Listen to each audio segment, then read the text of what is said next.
ಜಾಮಿಯಾ ಮಸೀದಿಯಿಂದ ತೆರಳಿದೆ ಈಗ ಸಂಕೀರ್ತನ ಯಾತ್ರೆ. ರಂಗನಾಥ ಸ್ವಾಮಿ ದೇವಸ್ಥಾನದ ಬಳಿ ಈಗ ಯಾತ್ರೆ ಮುಕ್ತಾಯವಾಗ್ತಾ ಇದೆ. ಜಾಮಿಯಾ ಮಸೀದಿಯಿಂದ ಸಂಕೀರ್ತನ ಯಾತ್ರೆ ನಡೆದಿದೆ. ರಂಗನಾಥ ಸ್ವಾಮಿ ದೇವಸ್ಥಾನದ ಬಳಿ ಯಾತ್ರೆ ಈಗ ಮುಕ್ತಾಯಗೊಂಡಿದೆ. ಇದೆಲ್ಲವೂ ಕೂಡ ಯಾಕೆ ಈ ರೀತಿಯಾಗಿ ಆಗ್ತಾ ಇದೆ ಅಂತಂದ್ರೆ, ಹಿಂದೂಗಳ ದೇವಸ್ಥಾನಗಳನ್ನು ಒಡೆದು ಮಸೀದಿಗಳನ್ನು ಕಟ್ಟಲಾಗಿತ್ತು ಮುಸ್ಲಿಮರ ದಾಳಿಯಲ್ಲಿ ಅನ್ನುವಂಥ ಸಂದರ್ಭದಲ್ಲಿ, ಹಿಂದೆ ದಾಳಿಯಲ್ಲಿ ಆಗಿತ್ತು, ಅದನ್ನು ವಾಪಸ್ ಕೊಡಿ ಅಂತ ಹಲವು ಕಡೆಗಳಲ್ಲಿ ಬೇಡಿಕೆ ಇದೆ. ಅದು ಶ್ರೀರಂಗಪಟ್ಟಣದ ಒಂದು ಜಾಮಿಯಾ ಮಸೀದಿ ಕೂಡ ಸೇರುತ್ತೆ. ಅಲ್ಲಿ ಹನುಮನ ದೇವಸ್ಥಾನ ಕೂಡ ಇದೆ ಅನ್ನುವಂಥ ಒಂದು ದೃಶ್ಯಾವಳಿಗಳನ್ನು ಕೂಡ ಇದೆ, ವಾದವೂ ಕೂಡ ಇದೆ.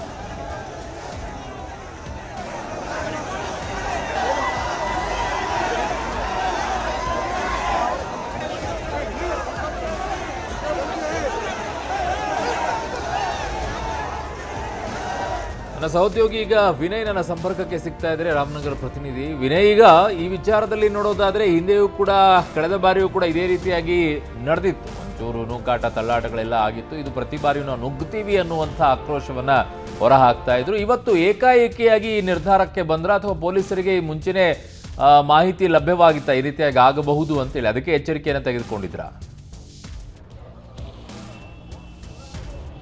ಖಂಡಿತವಾಗ್ಲೂ ಅರುಣ್, ಯಾಕಂದರೆ ಪ್ರತಿ ಬಾರಿಯೂ ಕೂಡ ಸಂಕೀರ್ತನ ಯಾತ್ರೆ ನಡೆಯುವಂಥ ಸಂದರ್ಭದಲ್ಲಿ ಈ ಒಂದು ಜಾಮಿಯಾ ಮಸೀದಿ ಭಾಗ ಏನಿದೆ, ಈ ಭಾಗದಲ್ಲಿ ಸಾಕಷ್ಟು ಅಲರ್ಟ್ ಆಗಿರ್ತಾರೆ ಪೊಲೀಸ್ನವರು. ಯಾಕಂದರೆ ಇದೇ ಒಂದು ಜಾಗದಲ್ಲಿ ಹಿಂದೆ ಮೂಡಲಬಾಗಿಲು ಆಂಜನೇಯ ಸ್ವಾಮಿ ದೇವಸ್ಥಾನ ಇತ್ತು, ಅದನ್ನ ಮೇಲೆ ಮಸೀದಿಯನ್ನು ಕಟ್ಟಲಾಗಿದೆ. ಹಾಗಾಗಿ ಅಲ್ಲಿ ಆ ದೇವಾಲಯವನ್ನು ಪುನರ್ ಪ್ರತಿಷ್ಠಾಪನೆ ಮಾಡಬೇಕು ಅನ್ನೋ ಒಂದು ಸಂಕಲ್ಪದಿಂದಲೇ ಈ ಒಂದು ಹನುಮ ಸಂಕೀರ್ತನ ಯಾತ್ರೆಯನ್ನು ಹಮ್ಮಿಕೊಂಡಿರುವಂಥದ್ದು. ಹಾಗಾಗಿ ಈ ಒಂದು ಮಸೀದಿ ಸುತ್ತ ಕೂಡ ಬಿಗಿ ಪೊಲೀಸ್ ಬಂದೋಬಸ್ತ್ ವ್ಯವಸ್ಥೆಯನ್ನು ಮಾಡ್ಕೊಳ್ಳಾಕಿರುವಂಥದ್ದು. ಕಂಪ್ಲೀಟ್ ಆಗಿ ಮಸೀದಿ ಇರುವಂಥ ಭಾಗ ಏನಿದೆ, ಆ ಭಾಗದಲ್ಲೆಲ್ಲ ಕೂಡ ಬ್ಯಾರಿಕೇಡ್ಗಳನ್ನು ಹಾಕಿ ಪೊಲೀಸ್ ವಾಹನಗಳನ್ನು ನಿಲ್ಲಿಸಿ, ಜೊತೆಗೆ 2 ಸುತ್ತು ಪೊಲೀಸವ್ರನ್ನ ಅಲ್ಲಿ ನಿಲ್ಲಿಸಿರ್ತಾರೆ. ಯಾಕೆಂದರೆ ಯಾವುದೇ ಸಂದರ್ಭದಲ್ಲಿ ಮಾಲಾಧಾರಿಗಳೇನಿರ್ತಾರೆ ಅವರು ಹನುಮ ಸಂಕೀರ್ತನ ಯಾತ್ರೆ ಸಾಗುವಂಥ ವೇಳೆ ಸಾಕಷ್ಟು ಉದ್ವೇಗಕ್ಕೆ ಒಳಗಾಗಿ ಅದಕ್ಕೆ ನುಗ್ಗುವಂಥ ಸಾಧ್ಯತೆ ಕೂಡ ಇರುತ್ತೆ. ಆ ನಿಟ್ಟಿನಲ್ಲಿ ಬಿಗಿ ಪೊಲೀಸ್ ಬಂದೋಬಸ್ತ್ ವ್ಯವಸ್ಥೆಯನ್ನು ಮಾಡಿಕೊಳ್ಳಲಾಯಿತು. ಇವತ್ತು ಕೂಡ ಈ ಒಂದು ಜಾಮಿಯಾ ಮಸೀದಿ ಒಂದು ಸರ್ಕಲ್ ಏನಿದೆ, ಸರ್ಕಲ್ನಲ್ಲಿ ಸಾಕಷ್ಟು ಹೈಡ್ರಾಮಾ ಕೂಡ ಆಯಿತು. ಹನುಮಮಾಲಾ ಭಕ್ತಾಧಾರಿಗಳು ಏನಿದ್ದಾರೆ ಅವರು ಒಂದು ಇದಕ್ಕೆ ಮಸೀದಿ ಕಡೆಗೆ ನುಗ್ಗುವಂಥ ಪ್ರಯತ್ನವನ್ನು ಮಾಡಿದ್ರು. ಈ ವೇಳೆ ಪೊಲೀಸವರು ಕೂಡ ಅವರನ್ನು ತಡೆದು ವಾಪಸ್ ಕಳಿಸುವಂಥ ಕೆಲಸವನ್ನು ಮಾಡಿದ್ರು. ಅವರನ್ನು ಮತ್ತೆ ಯಾತ್ರೆಯಲ್ಲಿ ಮುಂದುವರಿಯುವಂಥ ಕೆಲಸವನ್ನು ಕೂಡ ಪೊಲೀಸ್ನವರು ಮಾಡಿದ್ರು. ಅಂದರೆ ಪ್ರತಿ ಬಾರಿಯೂ ಕೂಡ ಈ ಒಂದು ಮಸೀದಿ ಪಕ್ಕದಲ್ಲಿ ಇದೇ ರೀತಿಯ ಒಂದು ವಾತಾವರಣ ಸೃಷ್ಟಿಯಾಗುತ್ತೆ. ಅದಕ್ಕೆ ಮುಂಜಾಗ್ರತಾ ಕ್ರಮವಾಗಿ ಪೊಲೀಸ್ನವರು ಕೂಡ ಸಿದ್ಧತೆಗಳನ್ನು ಮಾಡ್ಕೊಳ್ತಿದ್ದಾರೆ. ಬಹಳ ಪ್ರಮುಖವಾಗಿ ಇಲ್ಲಿ ಡಿಜೆಗಳನ್ನು ಹಾಕುವಂಥದ್ದು, ಅಲ್ಲಿ ಸಾಂಗ್ಗೆ ನೃತ್ಯವನ್ನು ಮಾಡುವಂಥದ್ದು, ಜೊತೆಗೆ ಇಲ್ಲೇ ಕೂತು ಭಜನೆಯನ್ನು ಮಾಡುವಂಥದ್ದು. ಯಾಕೆಂದರೆ ಈ ಒಂದು ಮಸೀದಿ ಇದ್ದ ಜಾಗದಲ್ಲಿ ದೇವಾಲಯದ ಪುನರ್ ನಿರ್ಮಾಣದ ಒಂದು ಸಂಕಲ್ಪ ಮಾಡಿಕೊಂಡಿರುವಂಥ ಹಿನ್ನೆಲೆಯಲ್ಲಿ ಈ ಭಾಗದಲ್ಲಿ ಒಂದಷ್ಟು ಘೋಷಣೆಗಳನ್ನು, ಜೈ ಶ್ರೀರಾಮ್ ಘೋಷಣೆಗಳನ್ನು ಕೂಗುವಂಥ ಕೆಲಸವನ್ನು ಕೂಡ ಹನುಮಧಾರಿಗಳು ಮಾಡ್ತಾ ಇರುವಂಥದ್ದು. ಆ ನಿಟ್ಟಿನಲ್ಲಿ ಅವರೆಲ್ಲರನ್ನು ಕೂಡ ಸಮಾಧಾನ ಮಾಡಿ ಇಲ್ಲಿಂದ ಕಳಿಸುವಂಥ ಕೆಲಸವನ್ನು ಕೂಡ ಪೊಲೀಸ್ನವರು ಇದೀಗ ಯಶಸ್ವಿಯಾಗಿ ಮಾಡಿರುವಂಥದ್ದು. ಬಹುತೇಕ ಮುಕ್ತಾಯದ ಹಂತಕ್ಕೆ ಇದೀಗ ಸಂಕೀರ್ತನ ಯಾತ್ರೆ ತಲುಪಿರುವಂಥದ್ದು. ಅರುಣ್, ಓಕೆ ವಿನಯ್, ಬಟ್ ಈ ರೀತಿಯಾಗಿ ಈಗ ಆ ಕಡೆನೂ ಕೂಡ ಒಂದು ವಾದ ಇದೆ. ಮಸೀದಿಯಲ್ಲಿ ಹಿಂದೆಯಿಂದಲೂ ಕೇಳಿಬರುವಂಥ ಆರೋಪ ಏನು ಅಂತಂದರೆ, ಅದು ಪುರಾತತ್ವ ಇಲಾಖೆಯ ಅಡಿಯಲ್ಲಿ ಬಂದಾಗಿದೆ. ಅದು ಪೂರ್ತಿಯಾಗಿ ನೋಡ್ಕೊಳ್ಳುವಂಥದ್ದೇ ಪುರಾತತ್ವ ಇಲಾಖೆ ಈ ಜಾಮಿಯಾ ಮಸೀದಿಯನ್ನು. ಬಟ್ ಶುಕ್ರವಾರಕ್ಕೊಂದು ನಮಾಜನ್ನು ಹೊರತುಪಡಿಸಿದರೆ ಇನ್ನುಳಿದಂಥ ಸಂದರ್ಭದಲ್ಲಿ ಮದ್ರಸಾವನ್ನು ಕೂಡ ನಡ್ಕೊಳ್ಳೋಕೆ ಕೊಡ್ತಾರೆ. ಅಲ್ಲಿ ಉಳ್ಕೊಳ್ಳೋ ಹಾಗಿಲ್ಲ. ಯಾವುದೇ ಪುರಾತತ್ವ ಇಲಾಖೆಯ ಜಾಗಗಳಲ್ಲಿ ಯಾರು ಉಳ್ಕೊಳ್ಳೋ ಹಾಗಿಲ್ಲ. ಹಾಗಿದ್ದಾಗಲೂ ಕೂಡ ಈ ಮಸೀದಿಯಲ್ಲಿ ಮದ್ರಸಾಗಳನ್ನು ನಡೆಸಿ ಅಲ್ಲಿ ಉಳಿಸ್ಕೊಳ್ಳುವಂಥ ಕೆಲಸ ನಡೆಯುತ್ತೆ, ಜೀವನ ನಡೆಸುವಂಥ ಕೆಲಸಗಳನ್ನು ಮಾಡ್ತಾರೆ. ಇದು ಕೆಂಗಣ್ಣಿಗೆ ಗುರಿಯಾಗಿದೆಯಾ ಅಂತ? ಬರೀ ಮಾನ್ಯುಮೆಂಟ್ ಆಗಿದ್ದಿದ್ದರೆ ಈ ಸಮಸ್ಯೆ ಆಗ್ತಿರ್ಲಿಲ್ವೇನೋ?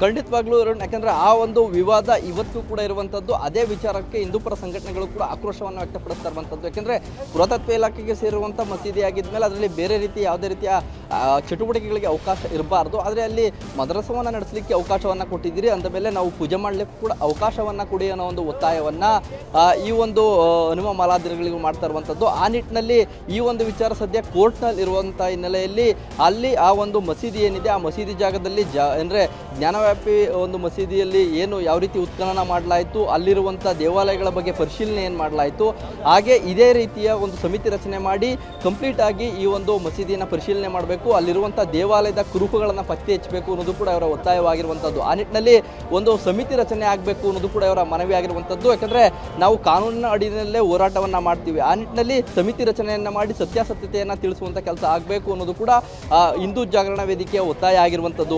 ಆ ನಿಟ್ಟಿನಲ್ಲಿ ಕೋರ್ಟ್ ಯಾವ ರೀತಿಯಾದಂಥ ತೀರ್ಪನ್ನು ಕೊಡ್ತವೆ ಅನ್ನೋದನ್ನು ಕೂಡ ಸಾಕಷ್ಟು ಕಾದು ನೋಡಬೇಕಾಗಿರುವಂಥದ್ದು. ಅರುಣ್, ಓಕೆ ವಿನಯ್, ನಿಮ್ಮೆಲ್ಲ ಮಾಹಿತಿಗೆ ಧನ್ಯವಾದಗಳು.